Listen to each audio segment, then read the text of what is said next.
Hi friends, one more short video.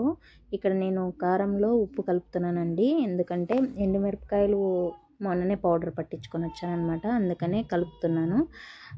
కారంలో ఉప్పు కలుపుకోకపోతే చేదొస్తుంది కాబట్టి కలపాల్సి వస్తుంది. ఇంతకుముందు అయితే మిరపకాయలతో పాటు ఇచ్చి పంపిస్తే కలిపి ఇచ్చేవాళ్ళు, వాళ్ళే మిషన్లోకి వేసి ఇచ్చేవాళ్ళు అనమాట. ఇప్పుడు ఏమో వేయడం లేదు, ఎందుకంటే రాళ్ళు ఉప్పు కదమ్మా, ఏమన్నా మిషన్ చెడిపోతుంది అనేసి అలా చెప్తున్నారనమాట. అందుకని తెచ్చిన వెంటనే నేను ఉప్పు కలిపి పెట్టుకుంటాను. ఇంకొకటి, ఉప్పు కలిపి నిమ్మకాయలు కూడా ఉంటే వేసి పెట్టామంటే కలర్ కానీ ఇంకా ఏమంటారు టేస్ట్ కానీ ఏవి చేంజ్ అవ్వకుండా 6 months లేదా 8 months దాకా నిల్వ ఉండాలంటే నేను ఈ నిమ్మకాయలు ఉప్పు కలిపి పెడతానండి. నిమ్మకాయ అక్కడొకటి వేసి పెట్టామంటే ఏమి కలర్ కానీ టేస్ట్ కానీ పురుగులు పడడం కానీ అలాంటివి ఏవి జరగవు. నేను ఇది ముందు 8 నెలల దాకా నాకు మొన్నటి వరకు పనిచేసింది అనమాట.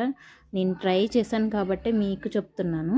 అస్సలు ఏమి చెక్కు చెదరదండి, బాగా పనిచేస్తుంది. ఈ టిప్పు మాత్రానికి నిమ్మకాయలు వేసి పెట్టామంటే ఫ్రిడ్జ్లో పెడితే వైట్గా అయిపోయిందండి. అందుకని ఇట్లా నిమ్మకాయలు వేసి పెడుతున్నాను. నాకు బాగా యూజ్ అయింది, మీకు కూడా యూజ్ అవుతుంది అనేసి చెప్తున్నాను. నిజమండి, నేను ట్రై చేసినాకే మీకు చెప్తున్నాను. నా వీడియోలు కనుక మీకు నచ్చినైతే ప్లీజ్ సబ్స్క్రైబ్ అండ్ లైక్ చేసుకోండి. ఇది నేను యూస్ చేసిన తర్వాతే చెప్తున్నాను. మళ్ళీ ఎవరైతే ఎక్కువగా ఇంట్లో పట్టించి పెట్టుకునే వాళ్ళకి ఇది బాగా యూజ్ అవుతుంది, నిజంగా చెప్తున్నాను.